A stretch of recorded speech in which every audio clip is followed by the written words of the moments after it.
ടി-20 ലോകകപ്പിലെ കലാശ പോരാട്ടം ഇന്ന്. ടി-20 ലോകകപ്പിന്റെ ഫൈനൽ മത്സരം തുടങ്ങാൻ ഇനി മണിക്കൂറുകൾ മാത്രം ബാക്കി.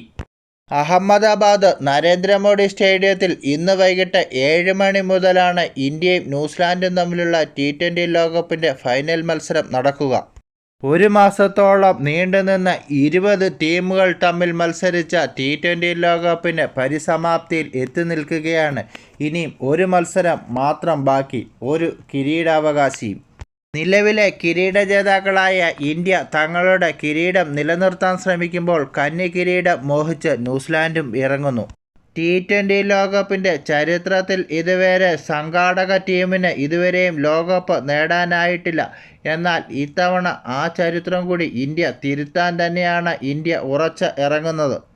ഇന്ത്യയും ന്യൂസിലാൻഡും തമ്മിൽ ഇതിനു മുമ്പ് ടി-20 മത്സരങ്ങളിൽ ഏറ്റുമുട്ടിയപ്പോഴെല്ലാം ഇന്ത്യ തോൽവിയാണ് അറിഞ്ഞത്. ഇതുവരെയും ഇന്ത്യക്ക് ന്യൂസിലാൻഡിനെ ടി-20യിൽ തോൽപ്പിക്കാൻ കഴിഞ്ഞിട്ടില്ല. എന്നാൽ അതും ഇത്തവണ തിരുത്താൻ തന്നെയാണ് ഇന്ത്യ ശ്രമിക്കുക.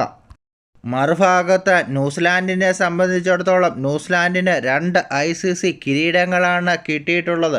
ഈ 2 ICC കിരീടങ്ങളും ലഭിച്ചപ്പോൾ ഇന്ത്യയായിരുന്നു ന്യൂസിലാൻഡിൻ്റെ ഫൈനലിലെ എതിരാളികൾ. അതുകൊണ്ട് തന്നെ ഇന്ത്യയെ തോൽപ്പിച്ച് തങ്ങളുടെ ആദ്യ കിരീടം സ്വന്തമാക്കാം എന്ന ആത്മവിശ്വാസത്തിലാണ് ന്യൂസിലാൻഡ്.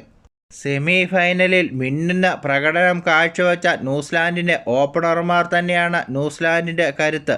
പിന്നെ മധ്യ ഓവറുകളിൽ എതിർ ടീമിനെ വരിഞ്ഞു മുറുക്കത്തക്ക രീതിയിലുള്ള ബൗളിംഗ് തന്ത്രവുമായി രച്ചിൻ രവീന്ദ്രയും സഞ്ജു സാംസൺ ഉൾപ്പെടുന്ന ടോപ്പ് 3യിലാണ് ഇന്ത്യയുടെയും പ്രതീക്ഷ.